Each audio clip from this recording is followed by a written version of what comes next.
간호사 8위 시리즈 2부인데 여러분들의 도움이 필요해요. 제가 이야기하는 내용에서 여러분들이 떠오르는 인물들이 있을 건데 제가 그 모두를 모니터링할 수 없으니 혹시나 그런 것을 본 사람이 있다면 제 채널 정보에 메일이나 익명 오픈챗으로 연락할 수 있는 게 있거든요. 그 상황을 전달해 주시면은 이런 행태를 알리는데 조금 더 도움이 될 것 같아서 많은 제보와 도움 부탁드린다는 이야기로 이번 주제를 시작해보려 합니다. 간호사 8위가 무엇인지 궁금해 하실 것 같아요. 쉽게 말해서 저 같은 사람, 일단 저는 요양병원에서 간호사로 일을 하고 있지만 간호사 유튜버로 활동하고 있어요. 유튜버가 뭐예요?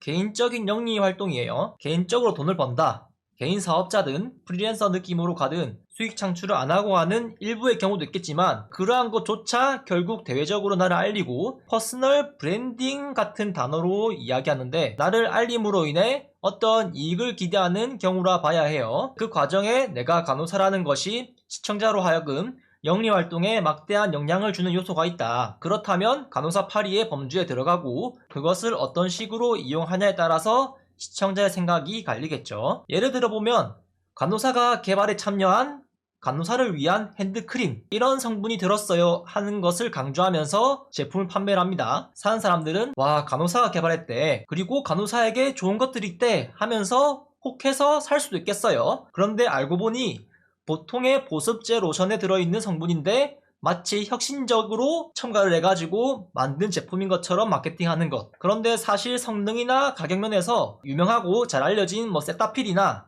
존슨앤존슨의 뉴트로지나 같은 꾸준히 잘 팔리고 대중들에게 선택받은 그런 것들이 오히려 가격도 합리적인데 무언가 좋을 거라는 인식을 심어주기 위해 아니면은 동질감이라 해야 될까요? 유대감이나 신뢰감을 주기 위해 간호사가 개발에 참여했다. 이런 거를 굳이 이야기하면서 간호사에게 좋을 거야 하는 그런 생각을 이야기하는 요소도 있을 거예요. 물론 개발에 참여했다는 게 숟가락만 얹은 건지 적극적으로 자신을 중심으로 주도적으로 한 건지는 모르겠지만요. 저를 예로 든다면 제가 여태 올렸던 간호 관련 정보들이나 이야기들이 사람들이 간호사가 간호에 대해 이야기하니까 아 저건 저렇구나 원래 저렇게 하는 거구나 이렇게 수용하는 입장을 보인단 말이죠. 일종의 동의 또는 공감을 자아낸다. 그렇게 표현할 수 있을까요? 제가 간호사 신분이 아니었다면 간호사도 아닌 인간이 간호에 대해 뭘 하냐 이런 이야기부터 시작해서 네가 뭔데 간호에 대해 이야기하냐 이 자격이나 자질이라 이야기해야 될까요? 맞는 말을 하더라도 신뢰감을 주지 못하고 시청자에게 공감되는 이야기를 해도 이제 공감을 받을 수가 없단 말이죠. 아무리 같은 말이지만 그 입장에 처한 사람이 하는 말하고 제3자 완전 다른 사람이 그 말을 하는 거랑은 완전 달라져요. 신분이나 성과에 따라 달라지는 그런 거라 봐야죠. 이런 거에 아주 쉬운 예시가 뭐가 있을까요? 전교 1등이 명문대에 입학해가지고 공부는 인생의 전부가 아닙니다. 이렇게 이야기하는 거랑 전교 꼴찌가 공부는 인생의 전부가 아니다 이야기하는 것. 그 사람이 보여준 성과에 따라 같은 말이지만 설득력이 있고 없고 어떤 의미로 사람들에게 전해지는지는 천지 차이잖아요. 의사가 어떤 질환에 대해서 이야기하는 거랑 완전 모르는 그냥 비의료인 그런 사람이 어떤 질환에 대해서 이야기하는 것, 이 신뢰도의 차이는 똑같은 말이라도 완전히 다르잖아요. 그런 것처럼 방송국에서도 그런 거를 인지하는지 전문가를 섭외하고 허위 과대 광고 같은 경우에도 굳이 이제 모델을 고용해서 해당 분야의 전문가인 것처럼 보이게끔 분장을 시키고 소비자를 속이는 그런 행위를 하기도 합니다. 이렇게 간호사의 신분을 이용하는 것을 간호사 8이라고 볼 수 있고 좋게 말하면 마케팅, 브랜딩 같은 긍정적인 이미지 메이킹 이런 단어를 쓸 수 있겠고요. 까놓고 이야기하면 간호사 8이 소비자를 현혹하여 호객행위하기 위한 빌드업이라고 볼 수 있겠어요. 그렇다면 전형적인 빌드업, 성장 단계는 어떠한가에 대해서 알아보려 했는데 여러분들은 어때요? 전형적인 과정 어떨 거라 생각하시나요? 최근에 속았다, 배신감이 든다 그런 생각이 드는 경우가 있나요? 저 역시 그런 경우가 과거에 있었습니다. 예전에 간호법 관련해서 비판을 했는데 그 영상에서 구독자가 생각보다 많이 빠졌거든요. 저 역시 지금 이런 이야기를 하고 얼마 전에 올린 커뮤니티 글에서 여러분들의 공감을 얻는 그런 글을 썼지만 언제 어느 순간 저에게도 그런 순간이 다가올지 알 수가 없어요. 사람은 살면서 다양한 것을 경험하고 배우며 그에 따라 가치관이 바뀔 수도 있고 아니면 어떤 상황에 처해 어쩔 수 없이 입장을 바꿔야 하는 그런 상황이 있을 수도 있겠어요. 내 목에 칼이 들어왔는데 입장을 바꿔래요. 그러면은 바꿀 수도 있을 거예요.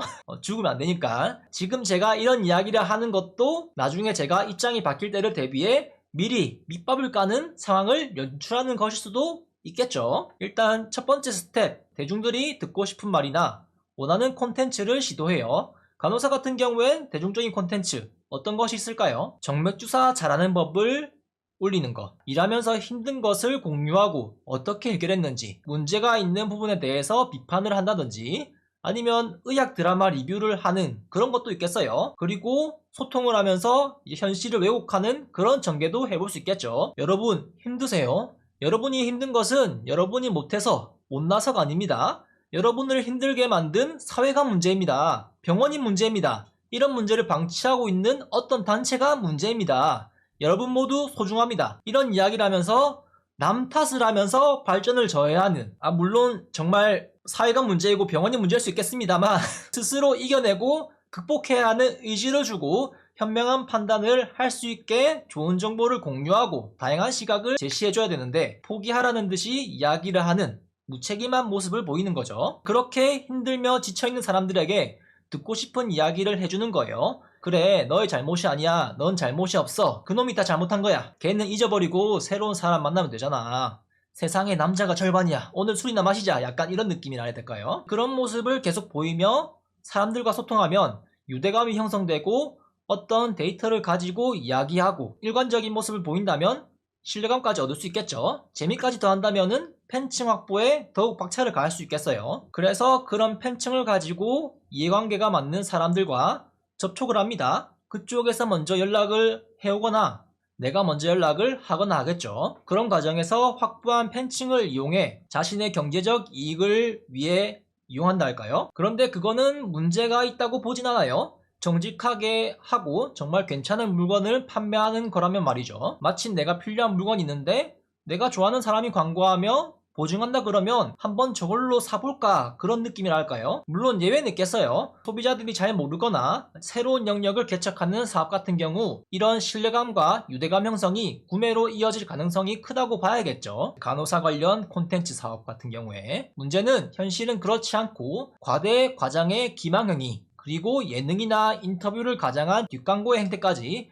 그런 위법의 소지가 다분한 상황이 벌어지는 상황도 있습니다. 이런 경제적 이익을 실현하는 상황에 자신이 처음에 신뢰감과 유대감을 형성하기 위해 시청자들에게 했던 것과 다른 말과 행동이 다른 모습을 보이거나 침묵하거나 아니면 과거에 발언했던 문제 있는 영상이나 글들을 남몰래 지우거나 그런 행동을 하면은 배신감이 들 거예요. 그런데 어쩔 수 없어요. 그 어쩔 수 없는 게 본인의 입장에서 그런 거고, 보는 시청자들 입장에서, 팬들 입장에서는 어쩔 수 없는 게 아니죠. 이해해줄 팬들도 있겠지만 최근 일어나는 여러 논란을 본다면 그렇지 않다는 생각이 많이 들더라고요. 그래서 무언가를 시도할 때 그런 부분까지 다 미리 좀 예측을 하고 하는 게 좋다고 보는데, 신이 아니고서야 미리 예측하는데 한계는 있지만 어느 정도 예상 가능한 범위라 생각 들거든요. 내가 이런 것을 할 건데 그렇게 되면 내가 앞으로 조심해야 할 건 뭐고, 채널에서 지양해야 하는 발언은 뭐가 있고, 그런 것을 하게 되면 구독자들의 반응은 어떻게 될 거다. 그거는 충분히 예측 가능한 미래라 보거든요.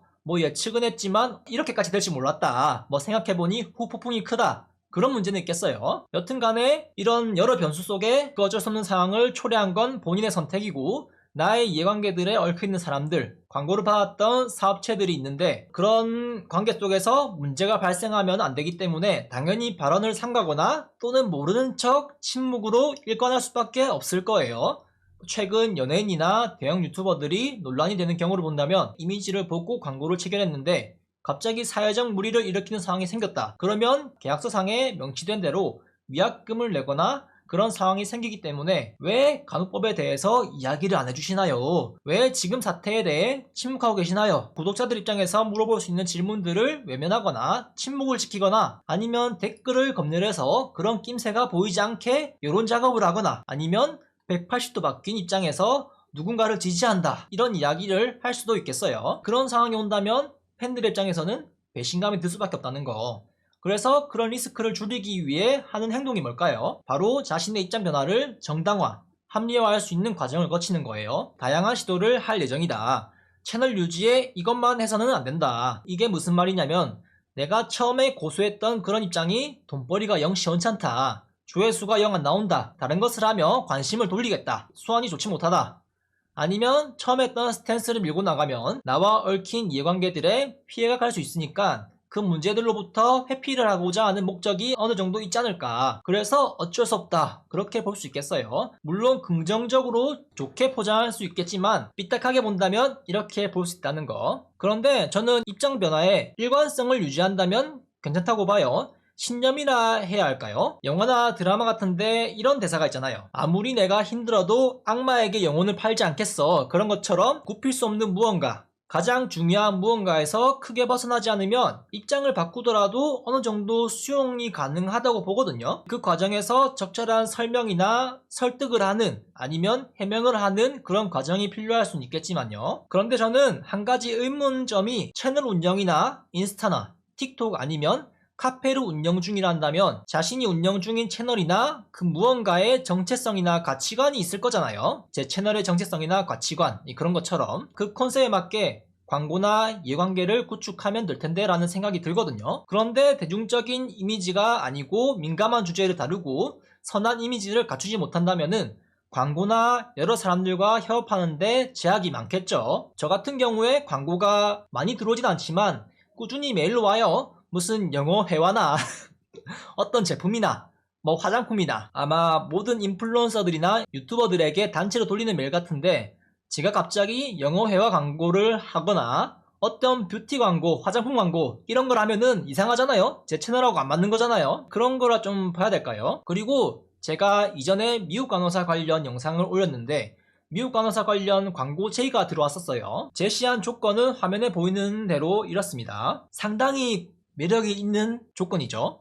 자신이 운영하는 미국 간호사 관련 사업에 대해 홍보 영상을 1개 올리면 100만원 준다. 아니면 홍보 영상을 지속적으로 올리면서 수강생을 유치하면 수강생 1명당 30만원의 커미션을 주겠다. 그렇게 이야기를 하더라고요. 근데 뭔가 이상하단 말이죠. 저는 분명 미국 간호사 바이럴 마케팅에 대해서 비판하는 영상을 찍었는데 광고가 들어온 게 이상했어요. 그래서 그 업체에게 제 영상을 제대로 보신 게 맞냐 이렇게 물었거든요. 그러니까 제대로 봤다. 그래서 광고를 진행하려는데 담당자랑 연결을 해주겠다 해서 진행했었는데 결국에는 광고까지 이어지진 않았습니다. 저는 그 당시에 광고를 할 생각이었어요. 저는 당시 어떻게 생각했냐면 정말 투명하게 미국 간호사에 대해 사람들에게 알리고 장점만 부풀려서 전해지는 왜곡된 인식을 바로잡고 싶은 목적도 있고 이 사업을 하는 곳과 협업을 하게 되면은 제가 정보를 얻는데 한계가 있잖아요. 업계 어떤 비밀스러운 그런 것들은 제가 알기 힘드니까 이제 그런 어떤 고급 정보들을 얻을 수 있는 그런 기대가 있었어요. 그래서 제가 추구하는 방향과 맞아떨어지겠거니 그런 생각을 하면서 저의 이런 생각을 전달했죠. 제가 만약 광고를 진행하게 된다면 제 채널 컨셉에 맞게 이런 식으로 정직하게 하고 싶다. 맹목적으로 미국 간호사에 대한 장점만 이야기하면서 단점은 대수롭지 않게 여기거나 단점은 쏙 빼놓고 이야기하며 유리한 사실들만 이야기하며 오해나 착각을 불러일으키면서 소비자들을 속이고 현혹하는 게 아닌 단점도 확실히 이야기해주며 현명한 선택을 할 수 있는 그런 영상을 찍을 생각이다. 이렇게 이야기했거든요. 그런데 그 뒤로는 연락이 안 되었어요. 실제 제 채널에 달리는 댓글 반응이나 간호 관련 커뮤니티 반응을 보면은 미국 간호사 좋다는 인식이 많잖아요. 여러분들도 그렇게 생각하시나요? 그런데 실상을 들여다보면 어때요? 장점도 분명히 있겠지만 단점도 있어요. 그 단점 중에 최악의 상황은 뭐가 있을까요? 미국은 총기 소지 국가이고 여러분이 총에 안 맞는다는 보장이 어디 있을까요? 뭐 확률적으로는 0.00001% 정도겠죠. 그런데 일어날 수 있는 일이고 다른 단점들도 있어요. 같은 논리로 보자면 여러분 생명보험, 암보험 이런 거 왜 들까요? 가족력이 있다면은 예외로 치겠지만 확률적으로 살면서 암이나 치명적인 질병에 걸릴 확률이 얼마나 될까 생각해보면 그렇게 높진 않을 거예요. 오히려 안 걸릴 확률이 높을 거예요. 그런 이유에서인지 원금 보장, 만기 환급 이런 상품들이 생겨난 부분도 있다고 봐요. 물론 연령이 높아지면서 유병률 자체는 올라가겠죠. 그래서 나이가 들수록 가입하면은 보험료가 높아지는 부분도 있어요. 나에게 안 생길 수도 있는 일이지만 치명적인 문제라고 한다면 생명과 직결된 문제라 한다면은 이제 고민을 해봐야 되거든요. 얼마 전엔 간호직 공무원 선생님이 저에게 물어봤어요. 미국 간호사 갈지 고민 중인데 어떻게 해야 될까요? 저는 그 말을 듣고 놀랬습니다. 도대체 왜?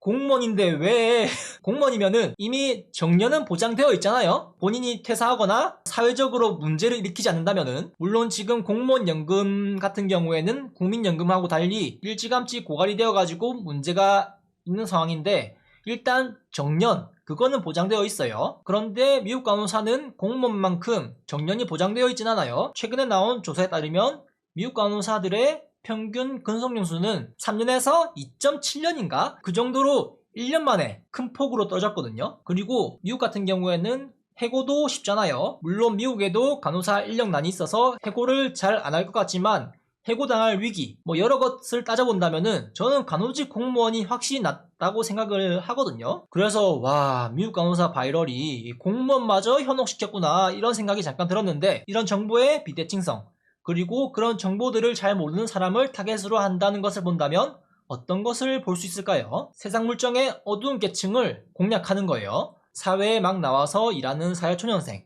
아니면은 사회 경험이 없는 학생들을 대상으로 마케팅하는 거죠. 그래서 이용하는 마케팅 전략이 뭐냐?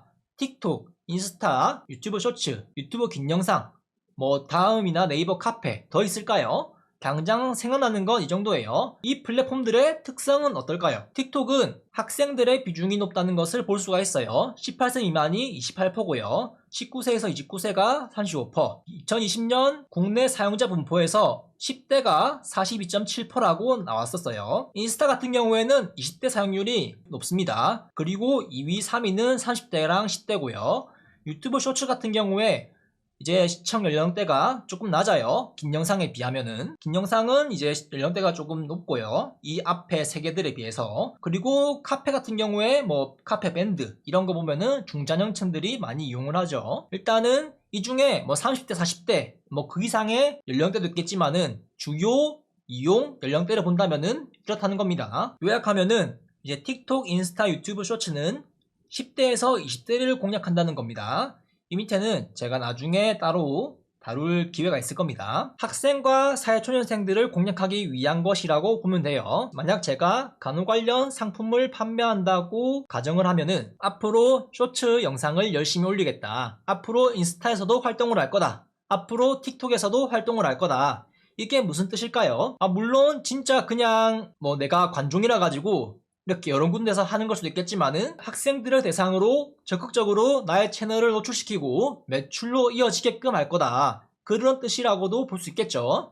물론 대놓고 그러진 않고 허울 좋은 명분을 내세우며 본심이 드러나지 않는 그런 이야기를 할 거예요. 이제 명분은 간호계를 위해서, 환자들을 위해서 이렇게 막 허울 좋은 명분을 이야기하는데, 이제 속내를 들여다보면은 결국에는 자기들 돈벌이에 그런 명분을 앞세우고 있다는 그런 것들이 있잖아요. 그런 느낌이라고 봐야죠. 이 연령층을 대상으로 하고자 하는 본심은 무엇이냐? 사회 경험이 없거나 적은 세상 물정의 어두운 계층, 사회적 약자라 표현하는 건 좀 아닐 것 같은데 서민층이라고 해야 될까요? 이제 그런 대상에게 공략을 할 것이다라는 거죠. 그러면서 쓰는 단어나 워딩이 어떤 것들이 있냐? 학업, 취업, 업무에 지쳐있는 여러분, 불안과 두려움을 느끼는 신규 간호사, 간호학생, 무기력하고 지친 간호사, 학생 여러분, 힐링을 위해 여기에 한번 와보세요. 여러분 성적이 잘 안 나와 불안하고 스트레스 받고 계신가요? 그렇다면 이 책을 사서 보세요. 이 강의를 들으세요. 신규 간호사들 처음에 미숙하고 선배들에게 물어보기도 조심스럽고 그렇죠? 그렇다면은 이 책을 사세요.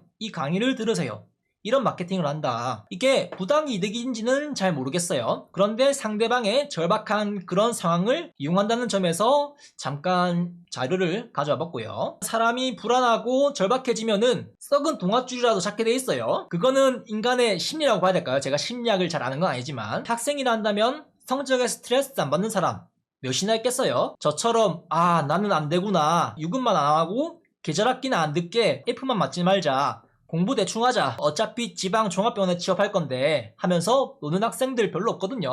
결국 대부분은 겪고 있을 어려움을 이용해 마치 이 책을 본다면, 이 강의를 들으면은 남들보다 빠르게 성공할 수 있다는 그런 인식을 심어주면서 판매까지 이루어지가는 전략. 그리고 신규 간호사 같은 경우 사회초년생이 처음 낯선 곳에 입사해서 받을 스트레스, 그거는 모두가 겪는 거예요. 그리고 처음 하는 업무들, 처음 맺는 사회에서의 대인관계, 그런데 스트레스를 안 받는 사람 어디 있겠어요? 하지만 그런 대인관계 어렵죠? 선배한테 물어보는 게 어렵죠? 그 상황에 직면하지 말고 회피하고 우리가 파는 책, 우리가 파는 강의 여러분들도 빠르게 성공할 수 있을 거예요. 이런 인식을 심어주며 판매를 하는 거죠. 결국 이 사람들의 어려운 상황을 이용해 구매를 부추기는 행위를 한다는 거예요. 만약 신규 간호사가 공부하다가 선배가 뭘 물어보거나 이거에 대해 공부를 해오면 좋겠다 해서 공부를 해오고 선배에게 점검을 받습니다. 그런데 선배가 부족한 부분이나 틀린 부분을 지적하면서 땡땡 선생님 이거 어디서 공부했어요? 어디서 보고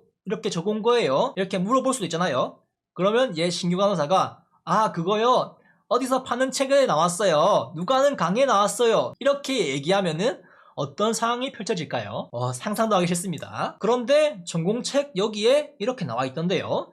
무슨 논문에 이렇게 있던데요. 그래서 이렇게 적어왔습니다. 이렇게 얘기하면은 원래 그렇게 하는 게 맞지만 우리는 이렇게 해요. 이렇게 정정해서 선배가 얘기해 줄 수 있겠죠. 그리고 애초에 자신의 업무, 자신의 부서에 필요한 그런 술기나 지식은 선배에게 물어보는 게 맞아요. 선배가 어렵고 무섭고 그거는 누구나 이겨내야 될 과제예요. 회피할 수 없어요. 그 책 살 돈, 그 강의 살 돈으로 선배에게 커피 한 잔 건네며 선배님 제가 이거 공부해왔는데 부족한 부분 좀 더 알려주실 수 없나요? 하면은 원래 알려줄 건데 자신이 터득한 비밀 같은 노하우까지 알려줄지 누가 알겠어요? 정리하자면 간호사라는 신분을 이용해서 사람들에게 접근해 신뢰감과 유대감을 형성하고 취약한 계층을 공략해 상품을 팔아먹는 것, 그런 전략을 취한다는 것. 저는 이게 사이비 종교와 비슷한 그런 행태가 아닌가 싶어요. 상대방의 결핍된 무언가를 이용해서 접근하고 그것을 해소해주겠다 하며 어떤 것을 제시하고 이익되는 것까지 이렇게 설계를 하고 광신도로 가는 단계를 밟는 거라 해야 될까요? 그리고 이런 것이 연령대가 낮을수록 더욱 효과적일 거예요. 어릴 땐 노출된 어떤 가치관이나 믿음에 대해서 더욱 확고해지는 그런 부분이 있다고 저는 생각하거든요. 앞으로 3부, 4부 여러 가지 시리즈로 다룰 거예요. 물론 저도 간호사파리가 아니라는 거 아니에요. 앞으로 적이 많이 생길 것 같습니다. 원래 적이 많았지만은 앞으로는 적이 더 생길 것 같아요.